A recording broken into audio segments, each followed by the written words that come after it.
guys? Welcome back to another video. I'm Josh Shinoka, and today I'm going to talk about side on a cue ball. Now, firstly, you need to comprehend how side kind of works on a cue ball. So obviously, if you put top spin, the cue ball will go further, obviously. If you play below the cue ball, if you screw the ball, it will come back to you. It will come back. If you play below, then if you play on the left side, it will make the cue ball spin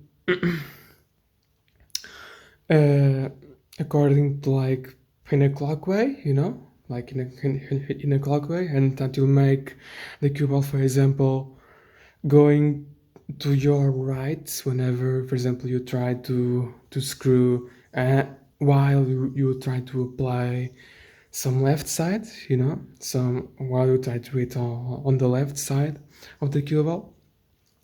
If you try to hit the cue ball on the right side, then it's the other way around. I can maybe show you guys some examples, but firstly I'm gonna talk a little bit more to you guys about side. Like, okay, when you play, like most of the players, if they practice, they kind of get good at like playing with topspin and playing with right and on left side on the cue ball. However, there are many times where the screw just doesn't really work as well, and there are many people that even ask, like, oh, how do I like screw the ball better, or how do I really apply some bottom spin better on the cue ball? Because in many cases, if you hit the cue ball hard and you try it like in the bottom side, sometimes it doesn't really just go. It really comes down to just feeling the cue ball, you need to feel the cue going smoothly through the cue ball. Just if you hit the cue ball hard, there are many times where that just doesn't really work. So it takes time for you to kind of learn how to screw, and it really comes down to technique. Okay, it's not something that you practice in a night or in a day. It comes from a bunch of practice, and even if you practice for a really long time, sometimes it might just not really you might just not really have still that really good technique. It really comes down to years and years to have like a better and smoother technique. And then obviously, if you stop practicing for a little bit of time, after a couple of years, then your cueing will get a little bit rusty. You need to for you to be like on farm, and with smooth cueing, you need to put a lot of time, and it's just not about 2 or 3 months. You need to consistently practice. Like the pros are consistently practicing, and for example, even when in snooker, like Ronnie O'Sullivan doesn't practice for a lot of time, and then he comes to a tournament, his cueing will be a bit rusty, and even many interviews he says that he's not finding his cueing, and sometimes if he gets through the first rounds, then he might just get that feeling again, and from there he basically wins a lot of tournaments, and he has won a lot of tournaments that way. There are many tournaments that I've watched him over the couple last years, that in the first rounds he didn't really play it as great, but over time, because he doesn't really practice as much, I guess that he has now, like, for him, snooker is more like a hobby, and he has more of a life than snooker, and it's okay. He's getting older either way, But yeah, it really comes down to the feeling. And for the beginners that are now just trying to play with topspin, screw, left and right side, you must go with the easier type shots. Okay, you must go with the easier shots. Don't try to screw the ball on a very difficult ball.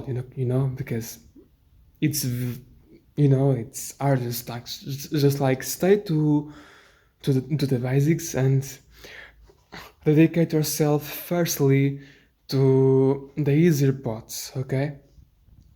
Because even if you are a beginner, and I've said in a video before, you should firstly get used to the angles, because one thing, okay, you can say that you've practiced a lot of 8 ball in mobile games or whatever, but it's just not the same really. When you are playing in reality on a real table, it's very different, and you need to get used to everything. Your position needs to be good. It needs to be comfortable. You need to approach the the table in a comfortable way. You are going. It can't really be too tight, because if it is too tight, then it will probably not work as much. Okay, over over the time, it needs to be smooth. But you need to try to slowly cue the cue ball in a straight line, and there's an exercise that you can do, and I'm going to show you. For example, you can use this line right here to just try to cue in a straight line, and try to imagine, for example, a cue ball here or something, and try to just cue on a straight line, okay? Always back and forth in a straight line. Imagine that there is a D, because in snooker you have a D where you have the yellow, brown, and green. I'm not going to get into much details, but really, if you want to improve, for example, make a D in that area of the table, see, and try to imagine a ball and try to cue in a straight line, okay? That really is the best way for you to, or at least it's a good exercise for you to practice it. And obviously at the start you want to hit the center of the ball, and so these types of exercises massively help you in your cueing, because obviously at the start uh, you need to want to improve your cueing. You need to understand the angles, you need to improve your cueing, you need to understand how you should approach the table to have a good position. When you approach the table, you kind of, if for example, if you are left-handed, which means if you hold the cue with the back of your cue with your left hand, you are left-handed. If you hold the cue with your right hand, you are a right-handed person. And for example, if you hold the cue with your left hand, when you approach the table, you want basically this table, this leg to be just a little bit upwards, and just make a step back. It needs to be as comfortable as possible to you and something natural, okay? When you go to the table, see, your my left, my right leg is a little bit up towards the left one, and you need to flex a little bit your back, see, and you kind of need to have this move when you try to the cue. It needs to be smooth. Here you kind of open a bit. See, you open a bit, and you cue the ball. You can't really. It shouldn't really tight. For example, you shouldn't really just tight your hand. It needs to be a little bit loose, okay, like a little bit loose, like focus on these two fingers. It needs to be as loose as possible. You kind of open it up a bit and you cue, okay. You don't need to open massively, okay. You can just relax your fingers a bit and then just go from there. Obviously it takes time, okay, so it's not really something that you want to do, that you're going to improve over a day. It takes its time. Let's just get the ball. Let's just get a simple ball. So you just make a step back, a step forward, see, and the cue. Okay. It should be something comfortable. Okay, it shouldn't be something. You shouldn't force yourself. Okay, at the start maybe you need to force yourself a bit to be in a great spot, but over time it must be maybe a little bit like driving. Okay, like when you drive a manual, the brakes are kind of automatic after a bunch of practice. Here is basically the same thing, okay? When you try to cue, when you go for the cueing, it's already pretty much natural over time. Now, I'm going to show you basically what you should do, or basically a little exercise for you to practice. What do you call it? Screw and top spin. Okay, start with something really easy, and let's just show you.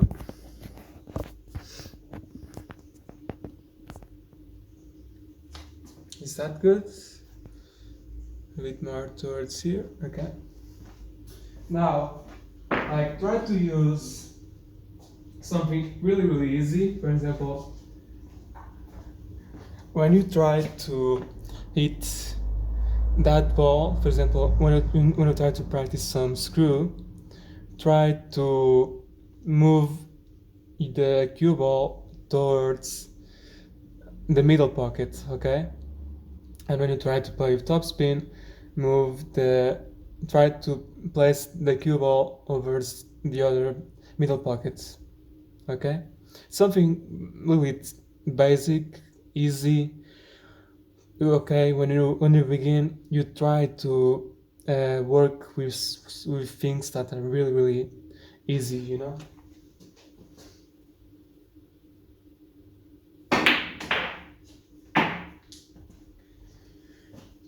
That was topspin. Now let's go for screw. The ball needs to be in a straight line, okay? When you try to do this, it needs to be in a straight line to make it basically easier as possible, I guess. You can put the cue ball like close up to the other ball. There is no problem about that. There's no problem in staying over here, over there. Okay, try to make it as easy as possible for you in the beginning, and try to practice over time. Okay.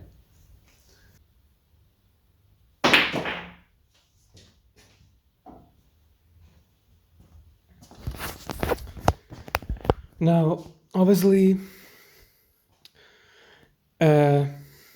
having different cues obviously can make huge impacts on your cueing, and I've been practicing like pool / snooker for a ton of time, years and years in a row, you know. I enjoy to practice. And I have to say that if you have a cue, like over time you get used to a certain cue. You might prefer an heavier cue, or you might prefer, uh, a cue that is just not as heavy. You might prefer a cue that has a tip a little bit wider, so, or a little bit longer in the back. So it really comes down to what works for you the best. For me, like, let me show you. To me, these type of cues with like wider cues nowadays kind of work for me the best, and it needs to be like a little bit heavy as well. It really looks like something that you might think that just doesn't really work out, but it really depends from person to person, And whenever I'm trying to screw with cues that are not as heavy, most of the time just don't really work.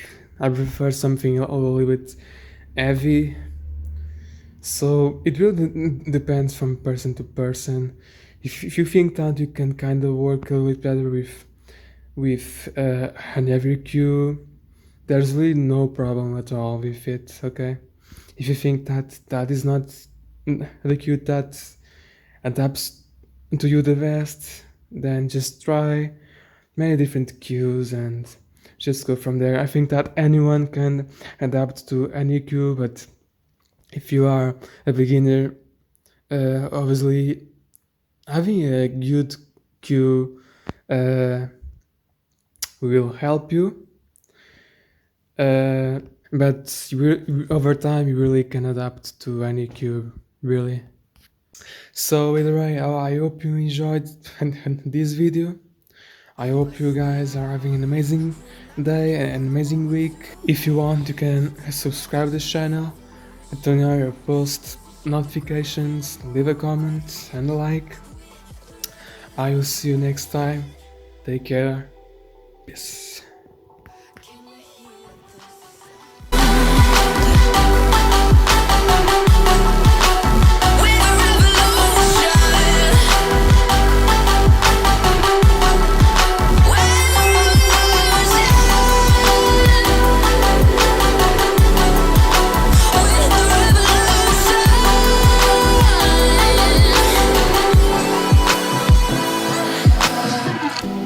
We're not backing down, know what we're doing. Things are about to change, it's evolution. Voices shake the ground, you feel it moving.